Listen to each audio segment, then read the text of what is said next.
Go ahead and peck your dookie chicken. Go do what you do best. Go ahead and peck your dookie chicken, and the Tigers will do the rest. Take the fish out of water and try to make it drive the car. Yes, folks, that is the wonderful yet terrible song, Peck Your Dookie Chicken, a big jab at the South Carolina Gamecocks. And today I have a very special guest. Before I get into that very special guest, I'm going to turn my camera on. And there he is. If you're brand new here, I am Brian Knight. I'm not Bobby Durkins, at least not right here. So if you're new to the channel, this is new, having a guest on. I'm about to introduce him.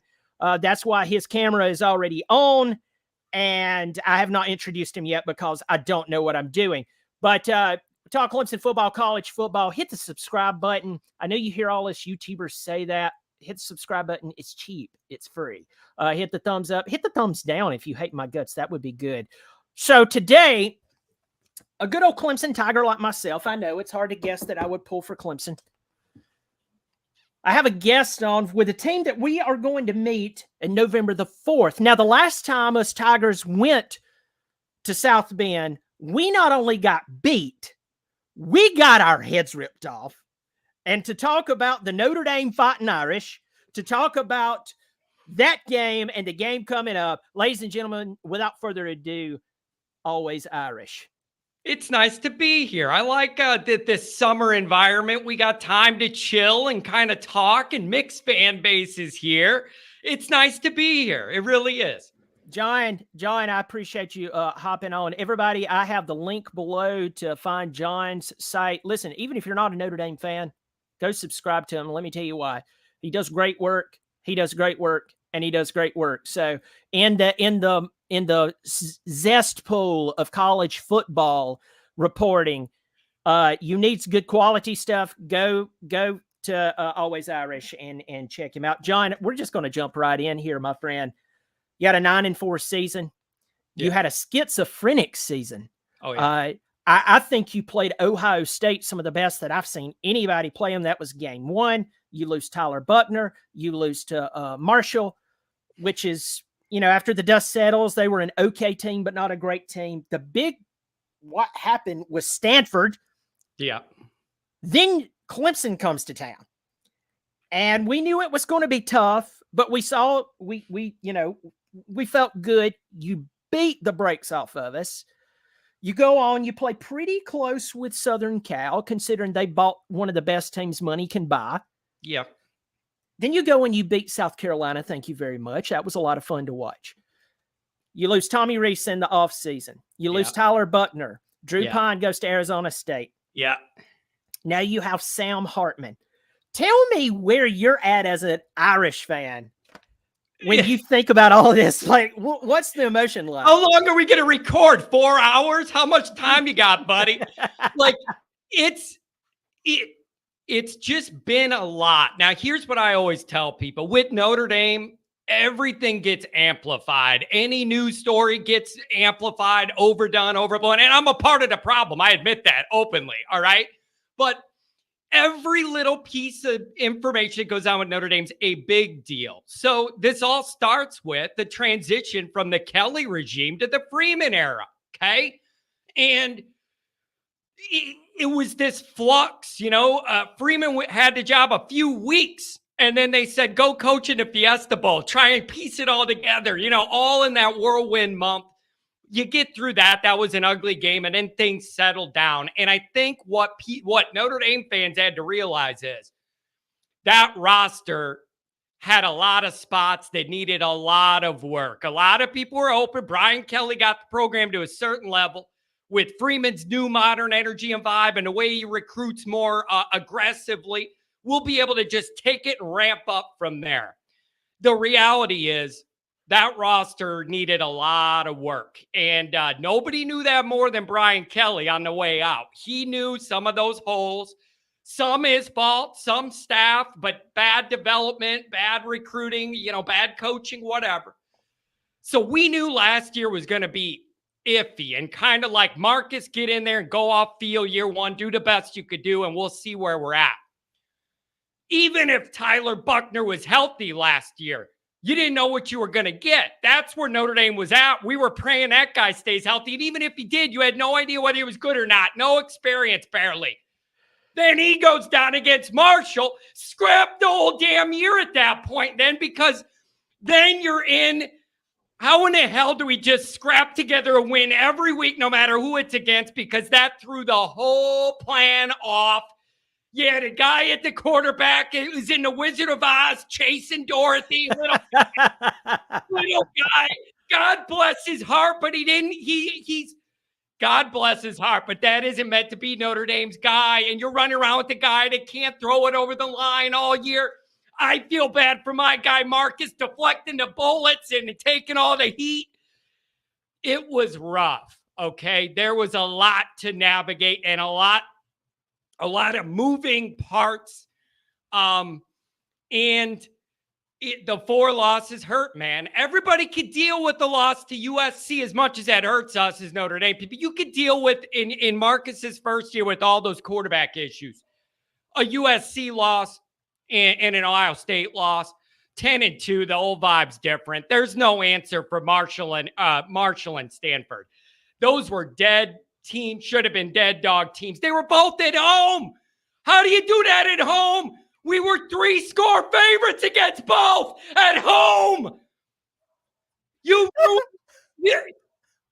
My airline's falling out thinking about it. Marshall, no reason for it. It's awful. And then Stanford, what are you doing? Anybody who watches the show and then, of course, watch the Bobby Durkin show, they know one thing about me is that, especially with me being not Bobby Durkin's here, kind of being a lot more serious.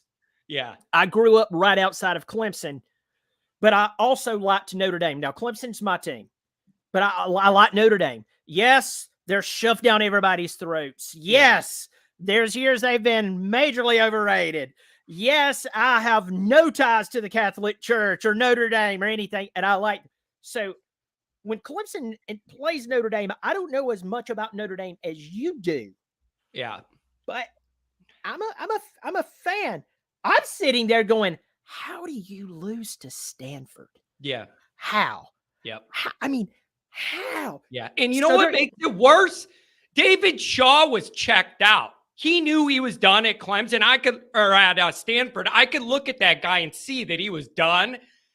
They got the dead cat bounce off my face on that night and ruined a beautiful night in South Bend. It was a night game, beautiful weather, ruined everything. But that was the issue. And it was like, you could deal with the 2 high-profile losses in a transitional year. You could deal with that. Those 2, there's no answer for. Now, if you wanted to say Marshall happened. That's when we lost Buchner for the year in that game. You could argue that screwed everything up in the moment. You lost him halfway through the second. There's still no excuse for what they did.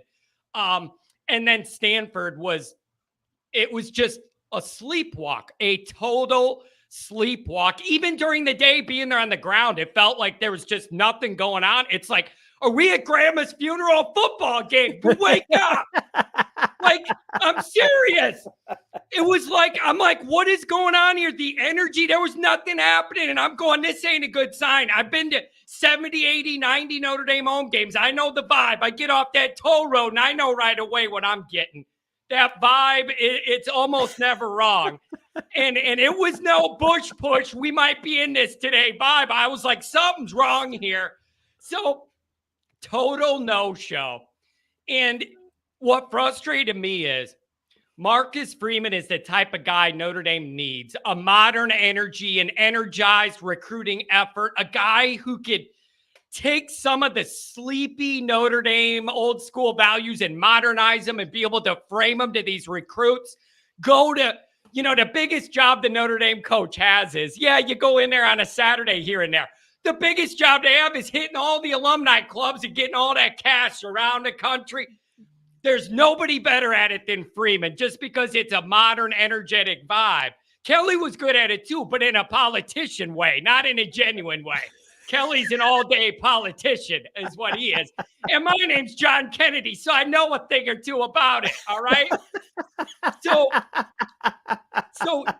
you had all of that going on at the same time. And I felt bad for my man Marcus, because when we went last summer, camp's getting going in August, I said, for Marcus's first year to be anything we approve of, two things got to happen.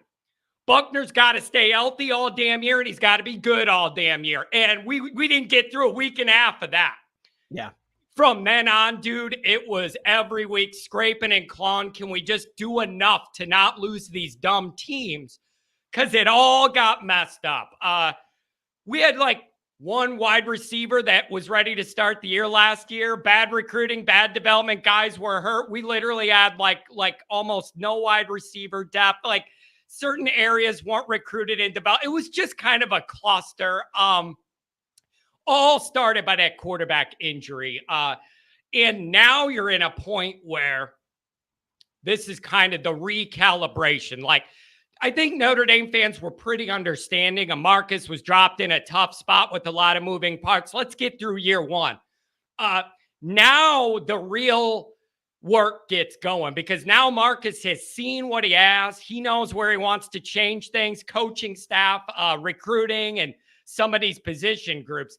This is a big recalibration year. Over half of Kelly's last recruiting class at Notre Dame's already gone. And we're not used to that. That's not how Notre Dame goes. We don't usually have a lot of guys coming and going. There's some guys that probably didn't see themselves fitting in a new situation. And Freeman saw some guys that weren't going to play. And it's like, you might want to look somewhere else too. So there's just a lot of change going on at Notre Dame. Trying to get NIL going, trying to figure out if there's a way to get some undergrad transfers in there, which is hard with Notre Dame's credit transfers. They make it hard. That's going to hurt Notre Dame, not being able to dip in that portal for undergrads, grab some guys. So all of that's in the mix. And then you had Rees leaving to Alabama, and then you had Buchner going to Alabama. And you want to know what else? Tommy Rees was trying to pull Hartman to Alabama. He got that job, and he was telling Sammy, you built a relationship with me. Now I'm not there. You need to come. We were close to having to deal with that issue. It's been a lot. There's always a lot at Notre Dame. It's been an extra lot. Well, that what you just said, I did not know that Rees brought in Hartman. I did not know that. Rees was the main relationship conduit between the Notre Dame faction and Sam Hartman's group. They were close. That was his guy. And then right when he gets there, a couple weeks later, that job opens at Alabama, and you got to take it. None of us blame him for that. It's Alabama. Like that, there's a certain percentage of Notre Dame people that'll go, John, this is a red flag. He moved over for an equal job, and that's a red flag. It ain't an equal job when you're going there. If you're going to University of Illinois or Northwestern, then we got a beef about why are you taking the same position. When you're going to Alabama and you got talent everywhere and you're learning under Saban, you got to take that chance. You got to go for that. But he tried to get Hartman, and then Freeman got in there and calmed it down, and the family, and kind of got it stabilized. And so we're going to have him. The irony is we went into last year saying if this quarterback gets hurt, we're screwed. Same thing now, different name, because if you had Hartman, Buchner, that's a 1-2 I love. Yeah. But now you don't have that. Now you got Hartman and then the next guy from the Wizard of Oz. I don't need this. So now we're praying again. As long as Hartman stays healthy, this should look better. And so that's kind of where we're at. So what's interesting to me, and I'm just putting some pieces together, making some assumptions.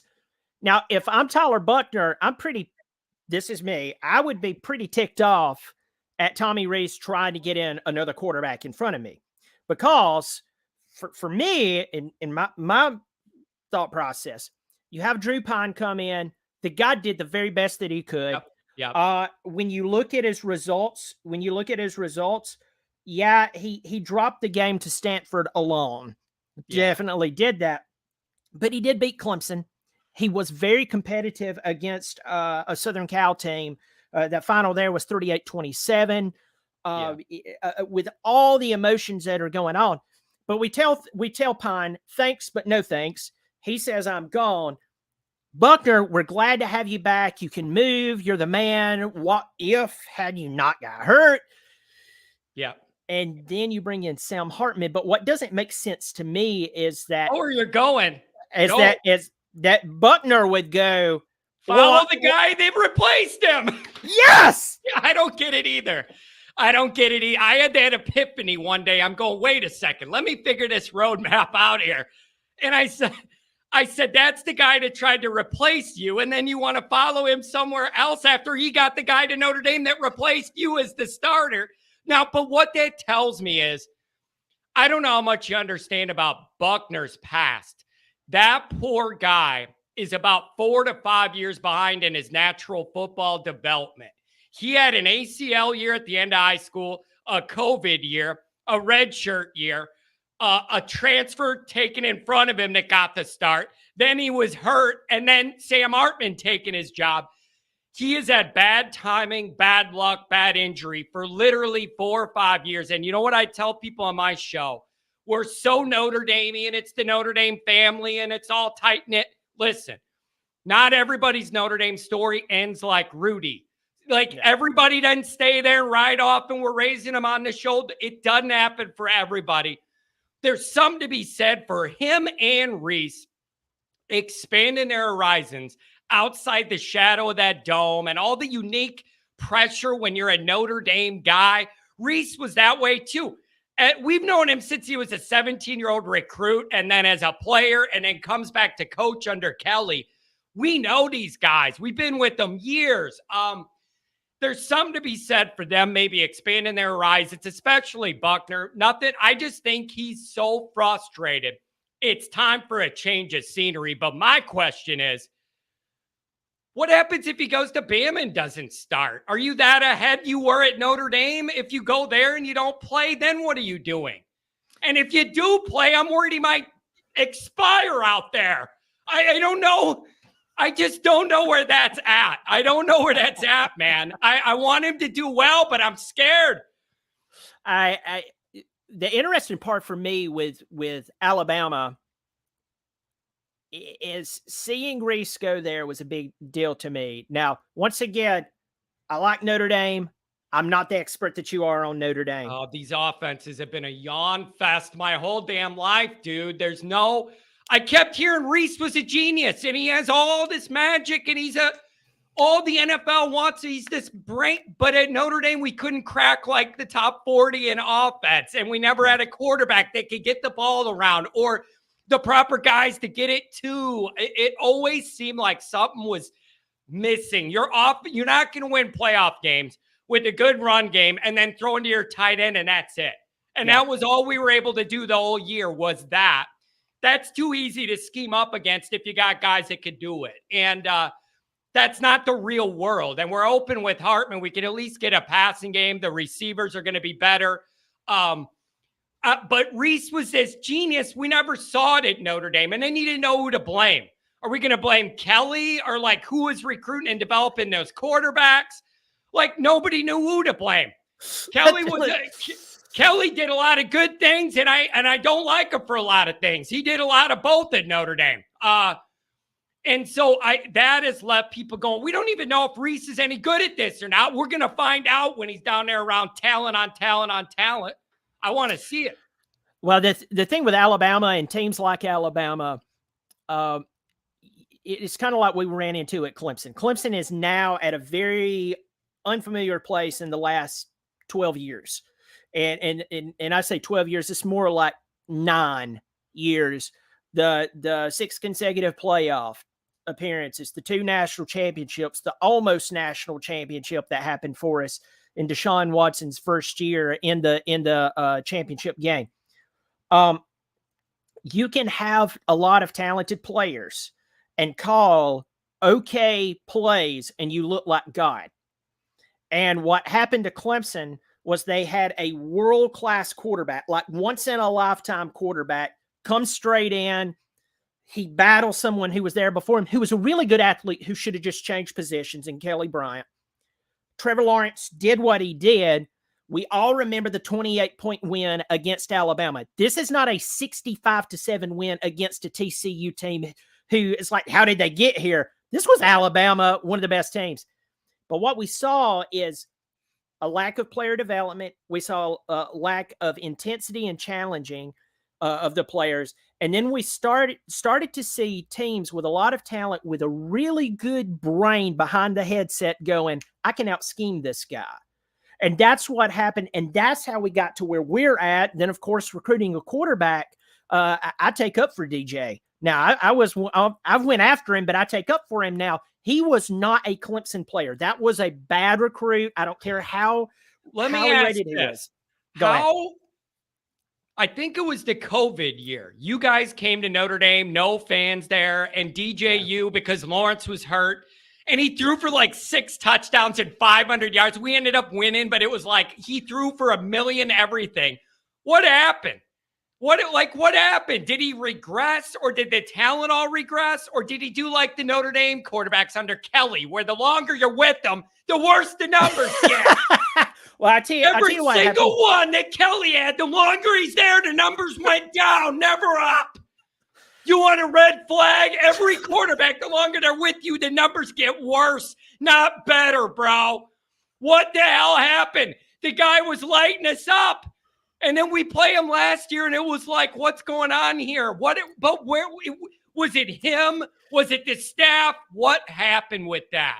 It was 2 things. It was the staff, and that he did not want to play in the format that we're playing, because Tony Elliott was the head coach, or not head coach. He was the offensive coordinator then. Okay. He leaves. He's at Virginia.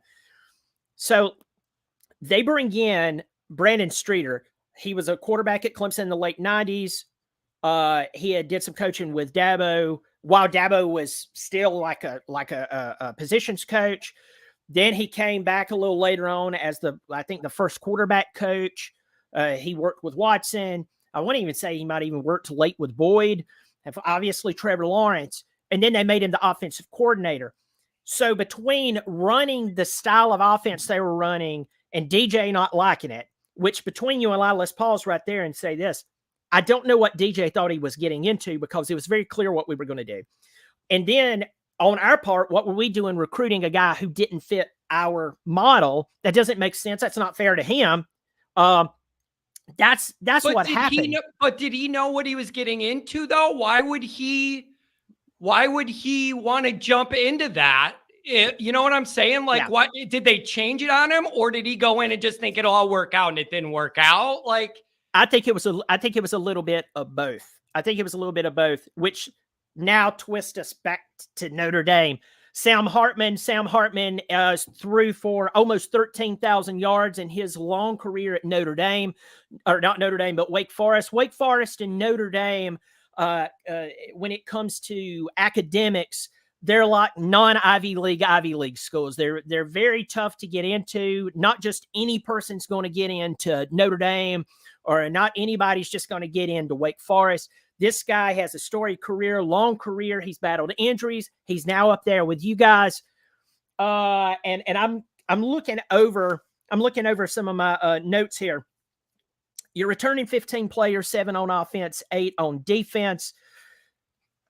And you're having to replace Tommy Rees, a guy, whether he was a genius or not a genius or blah, blah, blah, blah, he's gone. By the way, remember when he took the job as the OC and he wanted everybody to call him Tom Rees, and that didn't stick? He's always little Tommy to us. He's always going to be little Tommy to us. But even something that simple is what I mean, where it might benefit you to get out of the shadow of the dome. Everybody remembers him as 17-year-old little Tommy Rees, the recruit, and the guy's a grown man now, and he doesn't want to be known as that. But to me, it's Tommy Boy or Boy Wonder, Boy Genius. Whatever you want to call it is what I call him, you know. So my question to you, why hang your hat on a guy who's going to be here 1 year and then he's gone? Why not try to keep Buchner and just... Yeah, well, here's why. I got the exact answer why. Here, it's a beautiful question by you, sir. Here's the answer why. Freeman went into last year wanting to get a transfer quarterback, like a backup guy to support Buchner. And it's like, well, we don't need that. You know, they didn't want to do that again. They wanted to give it to Buchner and let him run with the offense, which I understand. It was honestly his time. And then the injury happened, and the whole year went down the crapper, and it ruined everything we wanted to do. Freeman's not going to sign up for that again next year. So he thought if you get another quarterback, you'll have a 1-2. But what he wasn't planning on is that it'd be the best quarterback in the portal, and it bumped Buchner down to 2. Yeah. And you're not going to not take Hartman if he's interested in you and you're Notre Dame. So then the idea was, Buchner loves Notre Dame. He's got a sister who's an athlete at Notre Dame. They're Notre Dame people. He ain't going anywhere. He loves Notre Dame. And so they figured this way you would have a 1-2 you could love. And then if it's Hartman this year, Buchner will definitely have the reins the following year. And then you got CJ Carr, the hot recruit. He could be a freshman, redshirt, whatever. Buchner would be way older, and we'll go from there. That's why they didn't do that. Because if they ran with Buchner again with his injury history, and he gets marshaled again and goes down, then we're in the exact same spot. The irony is, we're in the exact same spot again, but just a different name. Because we got Hartman, but now if he goes down, you're down to redshirt freshman you never seen play, and a second-year guy who's almost has nothing but end-of-game kneel-down time. So that's how that all happened. But I'm telling you, Notre Dame needs to get this quarterback thing figured out. We have not had a quarterback that could throw the ball around at any real-world capabilities whatsoever. Even Ian Book, when we went to the playoff against you guys, he won the most regular season games of any Notre Dame starting quarterback of all time. But the guy, he was gritty and grindy and runny and RPO-y and this and that, but throwing the ball around was never his forte. And you get against the better teams, they corral you, make you do one thing, leads right into what they want. You can't pivot. You're dead. So the idea here is, even with Hartman as a bridge, if he's healthy, it'll hopefully be the introduction to a more capable, real-world Notre Dame offense. You're going to run the ball. We're going to use the tight ends, and then also be able to get the ball around down the field a little bit. That is a feature we have not had probably, 2015, 16, 17 was the last time we had a passing offense anybody cared about other than the tight end. And so that's a big deal for us. So if he could stay healthy, getting to see a more modern looking offense would be good. And then what they did when Rees left is, don't get me started on this. They went after the Utah offensive coordinator, Ludwig, who, by the way, runs a really good offense out there at Utah. And, by the way, beat USC not once but twice last year and hung a boatload of points on them both times. That gets John excited in his basement. A guy that's putting it on USC twice. I could use some of that. They didn't get him. And I got, reasons why, rumors why. They didn't land him, and it was very public. Then you're embarrassed because your number one guy didn't work out. What are you going to do? They pulled the tight end coach over, okay? Right. That's good and bad. He's in the program. There's familiarity and all that. So that's good. But on the flip side, you're not getting this whole new, everything's going to look modern because he's from the inside. That, we're just going to have to see how it goes. Yeah. Everybody joining me. Always Irish John Kennedy is joining me. Listen, Notre Dame of all Notre Dame fans here, thank you so much for joining me. The link is below to his YouTube channel. Go there, subscribe, hit the thumbs up on his videos. Listen, it helps us YouTubers because this algorithm is just like, it's nuts. It's worse than the transfer portal. So check him out. With that said, new offensive coordinator. So it wouldn't have mattered if Buchner would have come back. Even if the guy is in the system, a new offensive coordinator. One second, always Irish. Hear me, Georgia fans. It doesn't matter if they're going to run the same system. A different human being is going to make different adjustments. You hear that, Georgia? You hear that? You hear that? Mike Bobo. I don't care if he is running the same system. Todd Monken was the man. He's gone. I mean, he's not dead, but he's gone. So coming back to Notre Dame, you have a new quarterback, you have a new offensive coordinator.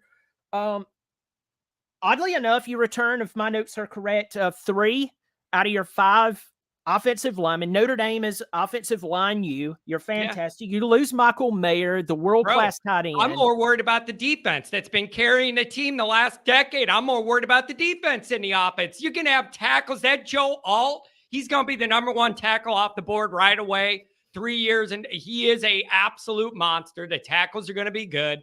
The line will be good. The tight end, you lost Mayer, but Notre Dame's good with that. They'll have another guy catching passes every time you throw it.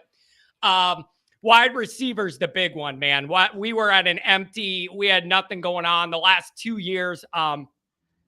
They've done a good job. Chancey Stuckey's the new wide receiver guy. He's recruiting them out of a hole. Yep. Oh yeah. Clemson guy. He's fantastic. And you want to know what my fear is? He's so good. We fought off the NFL after last year. I think they're going to throw him a boatload and he's going to leave.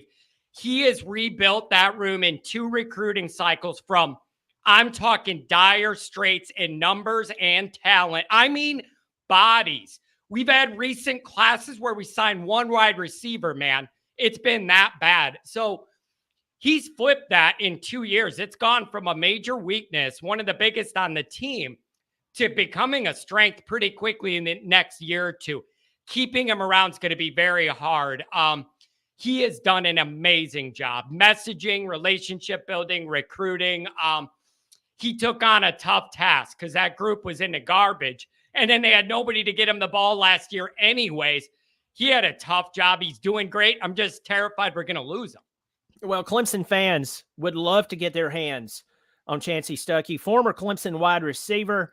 Chancey Stuckey was a fantastic player. Believe it or not, can throw the ball okay as well. Well, at least during his college days. But because Clemson has a lot of problems at wide receiver right now, and we sure would like to have someone fix our problem for us. Now, on the defensive side, it's not like you're barren. You're returning 8 defensive starters. That's you also get Javontae Jean-Baptiste from Ohio State. Jean-Baptiste. It sounds very Catholic. Jean-Baptiste. Yeah. Yes. You got to be real fancy. Yeah, but here's the question now. If Jean-Baptiste is equal to John Paul II, he'd be drafted right now, not coming over to play for us. So what's your answer to that? Well, if he was that great, he wouldn't be coming to Notre Dame. He'd be drafted already, right?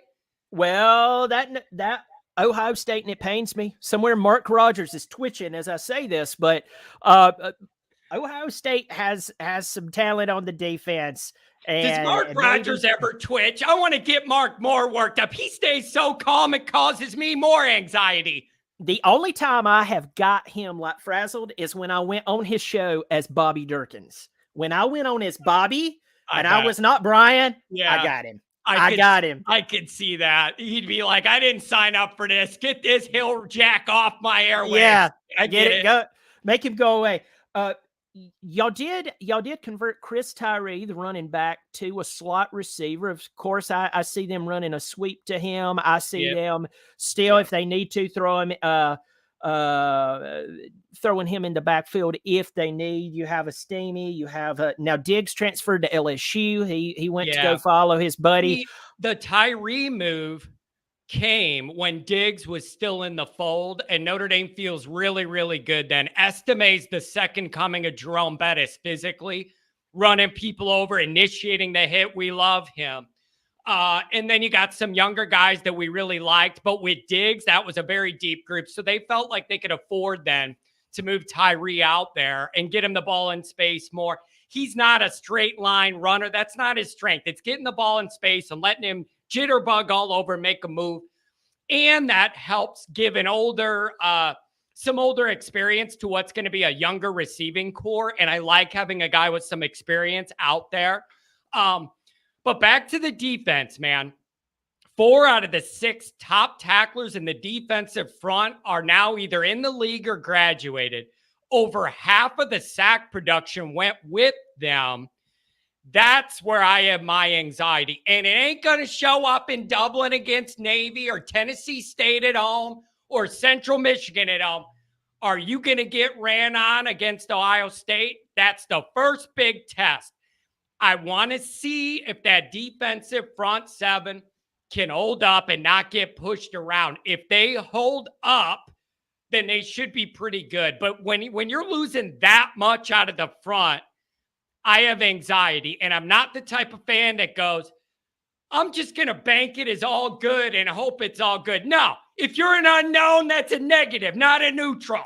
If I don't know what I'm getting and I like what I'm getting and I don't know, that's a negative. It isn't a neutral. So there's some younger guys. We're just going to have to see. But it is totally changed because that defense has been the strength of Notre Dame for like a decade. And so for now, me to have some defensive anxieties is new. And we're going to see how it goes. But they lost a lot up front, not even production, but like body wise. Some of their bigger guys clogging up the middle, pushing guys around. We don't have a lot of big bodies this year. And when you're playing Ohio State, USC, and you boys, that's where you're going to find a talent level that could push you around or not. And so I have some anxiety there, but I have anxiety about everything. So I find that hard to believe, John. Everybody, I have John Kennedy. John Kennedy, always Irish, massive Irish fan, massive Irish writer, writes for USA Today. Thank you for joining me on the show.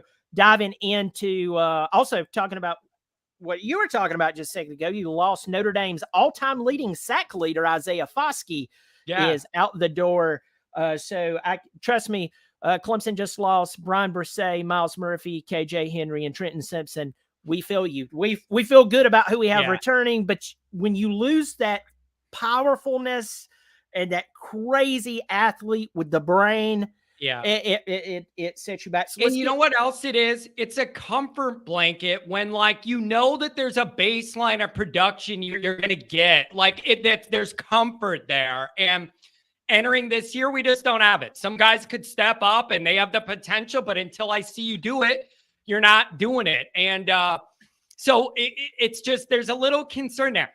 Al Washington on Notre Dame staff.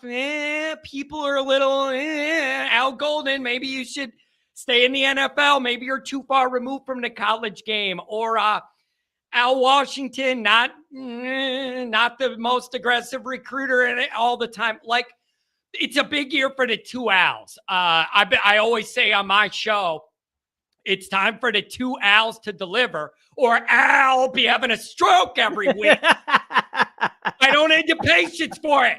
It would be the most Notre Dame thing ever to have an exciting offense, and the defense drops back so bad you don't gain any ground. It's just for a different reason. It would be so Notre Dame. I'm almost expecting it.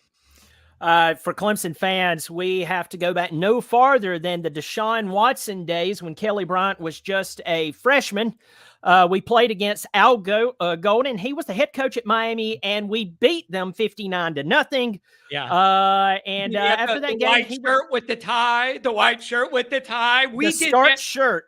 Hey, yes. We opened up a can on them too at Soldier Field. They came there when he was at Miami. And I loved it because I'm in that area. It's easier for me to get Soldier Field than to South Bend. I loved it. And it's a pro stadium. You could drink beer in there. It was beautiful. And we tied one on him, just like you said. And I love seeing that tie and him sweating through it. Good. Well, now he's coaching for you. So let's get into your schedule. Everyone, just to remind you, 9-4 last year, the two unexplainable losses. Marshall, Stanford played fantastic against Ohio State. You had Ohio State on the ropes. They scored a touchdown at the last second just to make it look better. Defensively, they did a pretty good job. That's the least you could expect to probably hold that Ohio State team too. However, I do have a criticism of that game, though.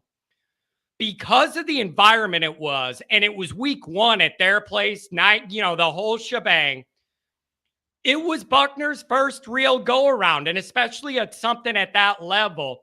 That offense was so conservative and almost didn't even give us a chance to try and do anything. They wanted to protect him so much. They didn't even try and push the ball or do anything. And that was a little disappointing. I felt like once you saw your defense was going to keep you around, then's your chance to open it up, take some risks.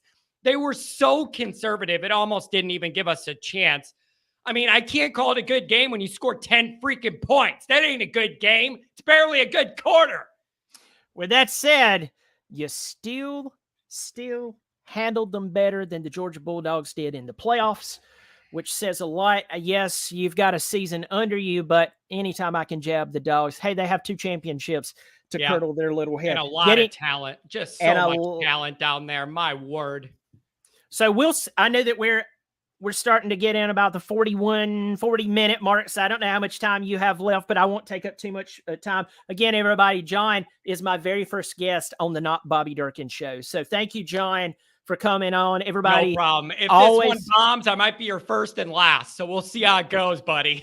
Yeah, no, it's been fantastic. So we're going to just kind of cascade through the Notre Dame schedule. Now, it starts off, as he said, Dublin, Ireland. The last time you boys played, or is not me said, it's y'all. Yes, I know it's y'all, but sometimes I bounce between you boys and y'all. 2012, when you had Everett Golson. You had Stephon Tuitt. You remember that he picked up the ball, the fumble, rumbled 69 yards, I think it was, for the touchdown. Big old Lewis Nix in there. We were returning fumbles in the Ireland green grass and the Shamrocks. That game was at 9 a.m. Central, my time. Man, that's an early start to drinking. But you got to do what you got to do with the 9 a.m. You got to get up earlier. So, John, are you going to Dublin? Are you going to this game? No, come on, John. We were going to go as a family in 2020. This game was going to be there. And then the pandemic ruined all that. And then now that I'm doing more of the media stuff, I lose the whole week of media by being there. No YouTube, whatever. So I'm not going to go. But it's going to be interesting just because it's in Dublin. That's a unique thing. The other thing is Navy's got a new coach. They had Ken Niumatalolo all those years being a pain in my side. He's gone. And so there's a little bit of intrigue to see what Navy comes up with. You come up with something maybe the old coach didn't want to do, surprise Notre Dame early and jump up on them and cause John a heart attack week 1. We're going to see what happens. We didn't exactly play great defense against them last year either. From what I can remember there, actually, is it them or Army that's going to change their offense? They're changing it to a more of a shotgun formation. It's one of the academies. I don't mean that offensive to anyone in the either one of the academies. So you've got that very first game. You're definitely going to win it. I would shut down the program if you don't win that game, especially where they're at right now. Tennessee State, you have Tennessee State coming in. You're going to beat the brakes off of them. From what I can remember, Eddie George coaches Tennessee State. So that'll be interesting to have former Heisman Trophy winner. And then there's a lot of Freeman overlap with Ohio State and all that too. So that's going to be a big deal. Now that next week though, NC State away, that's a little tricky. That should be your first one where if you go in there and mess around, you might have yourself in a little dogfight I don't want to be in. So I got that NC State circle for sure. The NC State game, and what's interesting for anybody who keeps up with my channel, I'm in the upstate of South Carolina, in between, I'm in the Greenville area, in between Charlotte, North Carolina, and Atlanta, Georgia. So Raleigh-Durham area is about a 4-hour drive for me. So, but interestingly enough, Notre Dame is actually going to that same area within about 4 weeks of each other. Then a little later on, they come down to Clemson, South Carolina. So you're doing your traveling to the Carolinas. NC State has transfer quarterback Brennan Armstrong, the lefty, the redheaded kid from Virginia, coming down to play for them after Devin Leary said, hey, I'm going to go take Will Levis's place at Kentucky. NC State can be a problem. I can tell you that from they can come out 1 week and lose to someone. It's like, how did they lose to them and then turn around and play a really good game? So that is one to have marked, but I'm telling you, you should win that ball game, especially with Hartman, and Hartman knows that team very well. Yeah, exactly. Yeah. And then you got Central Michigan coming back home. So here's the way I'm looking at this. That 5th game is Ohio State at home. Okay. That's game number 5. Notre Dame must enter undefeated for a few different reasons. Number one is if you lose a game before then, and then you don't beat Ohio State, you're in the same boat as last year with 2 losses and we're not halfway through the year. That is an absolute disaster. And the other reason is you're going to lose all your momentum and buildup of hosting Ohio State at home if you have a loss. The Notre Dame fans are fickle. They're going to sell all their tickets to the red people, and the place will be half Ohio State. And you, for a million reasons, Notre Dame has got to enter that game 4-0 with all the momentum building up before that Ohio State game. You must. Notre Dame ticket prices, by the way, for anyone who's an outsider looking in, when Notre Dame comes to town, I don't care how bad they are, how good they are. Yeah. The tickets are always very expensive when Notre Dame comes to town. Yeah. I was looking not only to go to the Clemson game, I was even considering trying to catch them either in Raleigh or in Durham. The tickets, even for Duke, is already expensive compared to regular Duke games. You always do that. I can imagine what the tickets would be for a top 10 matchup between Ohio State, Notre Dame at Notre Dame Stadium. It'd be nuts. Moving along, I'm going to tell you this. This is a game that I've had to put my brakes on. I don't like it. I don't like it. A lot of people sees Duke football and the first thought they have is it's Duke. I'm thinking basketball. They're good at basketball and taking but they got SAT. the Notre Dame connection now too. Duke's head coach was at Notre Dame. Nobody should be overlooking that because we respected the hell out of that guy at Notre Dame. He did a good job and we're all glad he's there.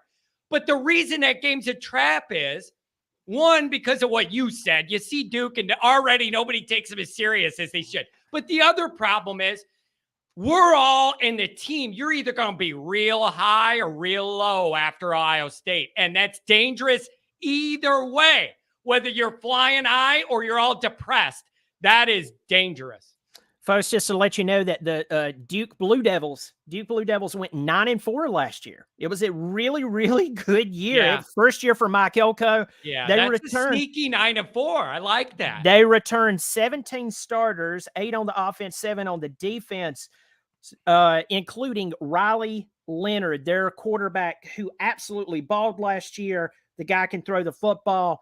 They have some talented players who's playing for them. So Clemson's very first game is a Monday night at Duke, which is very monotone, very stoic, versus coming to Death Valley where it's loud and crazy and everybody's throwing babies. It's totally different. It's a trap game for both of us. So, okay, I'll speed up a little bit. You're at Louisville. Louisville has Brom. He's the prodigal has returned. What's your thoughts on that Louisville game? Here's my thought on that Louisville. I just drove by that damn place yesterday, actually. I was in Louisville visiting some family for the holiday. We're driving by. My whole family's cursing out the window. You know, my dad's like, just wait. It's going to be a night game. They're all going to be drinking. It's going to be the blackout. They're going to do the old Louisville thing. They got the bleacher seating. It's going to be loud as hell. All of that. Here's what I always say about when you go there. You got to give them a reason to shut them up. You got to do it. That is a place to play where if you let them get engaged and you give them anything, it could get away from you and build. They're going to come loud. They're going to be ready. You got to go in there and shut all that down. But that Ohio State, Duke, Louisville, that's a tricky stretch. And the very next game back at Notre Dame. And once again, folks, the majority of Notre Dame's most difficult games will be in Notre Dame Stadium, NBC, which, by the way, I love how NBC does, y'all. I know everybody complains about NBC and Notre Dame and does that. I actually like the production. It's just fantastic. You have Southern Cal coming to town. One of the best teams that money can buy, unless you're Tulane. Tulane had their say on that one. What's your thought on that one? Because I'm just going to just throw a little something out there. We know that in this coming NFL draft, it's going to be Drake May and Caleb Williams. And I'm just going to throw this out there to everyone. The immaturity that I see with Caleb Williams, with great athleticism, world-class athleticism, but the immaturity, the things that he did even against Utah. And then I see a kid like Drake May, who there's been rumors and people said, oh, it never happened. But there's been rumors that he was offered a lot of money to leave North Carolina. I would draft a kid that said, I'm going to honor my first commitment. I don't know about that, but as far as y'all go and you play them, that's going to be a tough game, but at least you've got them in Notre Dame Stadium. And imagine if you come into that game, even with a loss to Ohio State, if it's close, you're still in the running. Yeah. Here's the deal with this. I don't think if you're outside the Notre Dame fan base, I don't know if people understand the hatred that exists here, and it's real. And it's not about football. It's about competing lifestyles, competing ways of life, competing values, how you do things, how you carry yourself. And that's been there forever. And it was there for me in my 20s with the Pete Carroll and Reggie Bush, Matt Leinart era, and the Bush push, all of that. This is the next iteration of that again. Buying the players and the houses and the jobs in LA, and mom's got a car, grandpa's got a car, she's got a job. Like, whatever you need, they're getting that talent. And you know what I didn't appreciate is, I don't know if you saw this, that quarterback of theirs, he painted his pretty nails Fucknd on his nails and was running around the Coliseum with that in our faces. You're great. You are in the Heisman and all that, but that's a trash move, and I don't like it. Do it at Notre Dame Stadium. I want to see if he'll paint his pretty nails again. FND again. What are you going to do, though, man? You're allowed to go buy these players. They're doing it, getting a bunch of guys in the transfer portal over after defense are going to be transfer guys. It's like Williams won the Heisman for USC, technically, but what is it really? Kind of. Like, at least Matt Leinart did it there, wanting to go there, buying into that, being there multiple years, paying his dues. This just doesn't feel the same. But we hate it, and we hate them. And you better hope for Marcus, you get this one, because it's a bad sign for a Notre Dame guy to start out 0-2 against USC. Whatever the dynamics are, whatever the circumstances are, you don't get to start 0-2 against USC. So he better find a way to level that out. This is a big game. And one of the things that I'll throw out there too, and I talk about this all the time, whether it's Clemson, whether it's whatever, if you want to change the culture of a team, you want to make it easier to recruit, win the games you're supposed to win, win some of the toss-ups, and the ones that you definitely don't supposed to win, play close in them. Because that's easier to get the fan base to buy into, the recruits. When you make that pitch that I am you away from winning. Yeah. If I can get you here, I win that ball game. Yeah. And I say that all the time, but it's to me, Southern Cal and Texas, they are the embodiment of why NIL is bad, the bad side of it. I think it's the murky side of it. Yeah. When you see that, do you think NIL is going to level back out a little bit, where some people got out of their skis and they put out a lot of money and they're not getting the return? I do see it naturally reining itself in a little bit. I think a lot of people went wild with it right away to see what they could do. And I think they're learning there is some more downside than everybody realized. I think some of that will stabilize. I could argue the no sit out transfer rule is going to end up being a bigger thing than NIL. You could flip a lot of bodies that way, and it's a big deal. Yeah, I think the ROI is going to catching some people. Yeah, exactly. Texas, namely. Now we have to look at Southern Cal. Let's be honest, whether we like to or not. Southern Cal used the NIL pretty doggone well. They got an almost instant result. Of course, 2 losses to Utah. They got beat by a Tulane team that it's a really good story. I think one of the best stories in college football, and it was still very quiet until that very last game was over, and you're like, Tulane, wow. Yeah. But yeah, I think that it's going to level out because of ROI. People are going to be going, hey man, I thought you said that if I spent $50 million, I was going to watch championship football, and I'm watching the same result as teams who spent barely anything. Yeah. So, But not only that, but what happens when you got a guy, you give him all this money and he gets hurt, you get no ROI. He doesn't want to be there anymore and he wants to leave, but you gave his mama the bag of money already. What are you going to do? That there's gonna be some of that. Now, here's the other part of this, that this is a discussion maybe later in the summer I'll come back for. Them joining the Big Ten is a big deal in a lot of ways for a lot of reasons. Geographically, you're in LA, you're going to have to go play Penn State in November on that road trip. Good. Have fun, California's boys. Surf's up, dude. Get back in that plane and go freeze. So I want to see that. And the other reason that's important is if everything works out, that it ends up pointing Notre Dame to feel obligated to join a conference full-time, not this half-ass thing you guys allowed us to do, but a real full-time, it'd probably be the Big Ten, and that would be a big part of it, that our number one rival's already in the fold. You're guaranteed to still have that. That's going to be a big part of it, too. But I'm very interested to see how they do in that new conference. I'm a traditionalist unless the tradition doesn't work.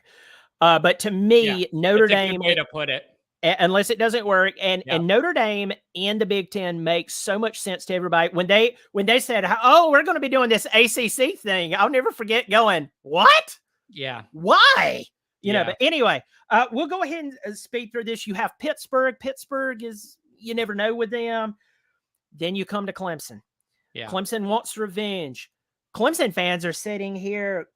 I mean, the latter part of our season it's not so easy. Now, our fourth game is Florida State. A lot of people's putting a lot of focus on Florida State. And in the Clemson camp, we're like, if we can just get to Florida State and win that game, which I'm not sold on them. I believe they're talented, blah, blah, blah. I'm not sold on them. But that's not the end for us. At the end of the season, we have a lot of pretty solid teams. North Carolina comes to town with Drake May. He has revenge on his mind from the ACC championship. What's your schedule look like right before and after ND from your end? What do you got running into it and then after it? Well, I'm glad you asked that, and I'm going to pull this up for you. For us, we have, let me see. So right before Notre Dame, we're at NC State. So the week before, we're at NC State.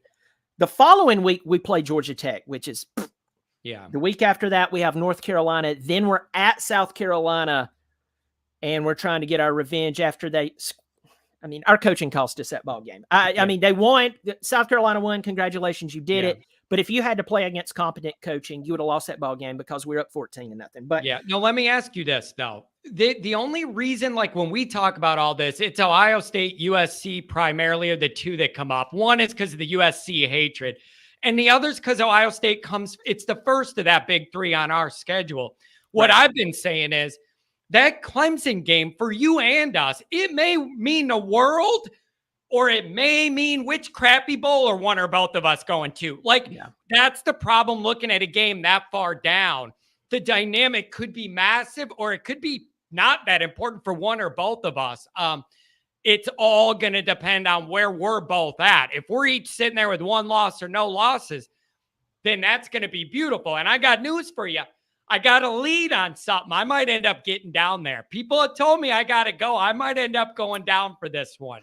You have to come to Clemson, my friend. You have to come to Clemson. That game is going to be, I'll go ahead and tell you, I haven't seen the schedule. That game will be at night. It'll probably be at 8 o'clock kickoff, ESPN, ABC. Yeah. It is going to be nuts. And if we're undefeated or one loss and the loss was close, same with y'all. Yeah. Especially playing who you'd played up to this point. Yeah. Whoo. Yeah. And by the way, folks, the ticket prices on that will be unbelievable. That's why I'm not buying any right now. I'm waiting to see if one of these teams drops a game to where this game is not that important, because I don't want to spend $800 a ticket when I could turn around and spend $2. Hey, that's what happened to us with you guys coming last year. Is a lot of people figured, oh boy, they're undefeated. We got a bunch of losses. All of our quarterbacks are crippled. What are we going to do? And you were actually able to get in there pretty cheap if you didn't do it way before. So yeah, I don't know, but people are trying to talk me into making that trip. I'm interested. You need to fly. You need to fly into Greenville Spartanburg Airport. Make the quick drive, about 45 minutes with traffic, maybe an hour plus with traffic, down to Clemson, South Carolina. Hang out. Let me tell you this: we have the beautiful Lake Hartwell right behind it. You have the Blue Ridge Mountains off in the distance. It is Clemson, South Carolina. We'd love to have you. The last time you came down, what are mountains? Never heard of them where I'm from. We will show you, but then again, if you have someone from like the Rockies area, they're like, those are hills, those are not mountains. That's a hill, yeah. And then you got me in the middle, nothing. Yes. Wake Forest the very next week, Sam. Hartman gets to see everybody. I'm not sold on Wake Forest this year, especially losing That's the only thing is that revenge factor. Somebody going to accidentally fall helmet first into my guy's knee to say thanks for leaving, or what are we doing here? Yeah. And then, of course, Sleepy Stanford at the end there. Sleepy Stanford. New coach, who knows? So as we're closing here, and everybody, once again, thanks to always Irish John Kennedy for hopping on. Have the link below. Please subscribe and follow him. Give me two scenarios. Best and worst. I know it's simple. I know that's cliche to ask for. Yeah. Best and worst scenarios. If Hartman's in one piece, let's assume quarterback health. Like, I know that's a big assumption, but like, I got to work with like a main reality. In normal life, you keep your guy upright. I got Notre Dame probably 10-2 with leeway, 1 up or 1 down. If things really come together, I could see that being 1 up. And if things go another way, a little bit 1 down from that. In a normal scenario, that's where I think we're at. Only because I know parts of this roster are not playoff game winning ready. I know that. They're still a year or two away from that depth.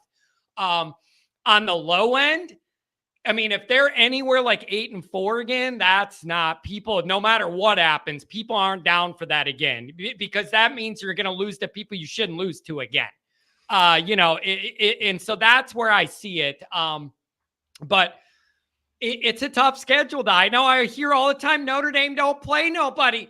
Ohio State, USC, Clemson is a pretty good 1-2-3 punch on a schedule. And you're hitting all different conferences with that.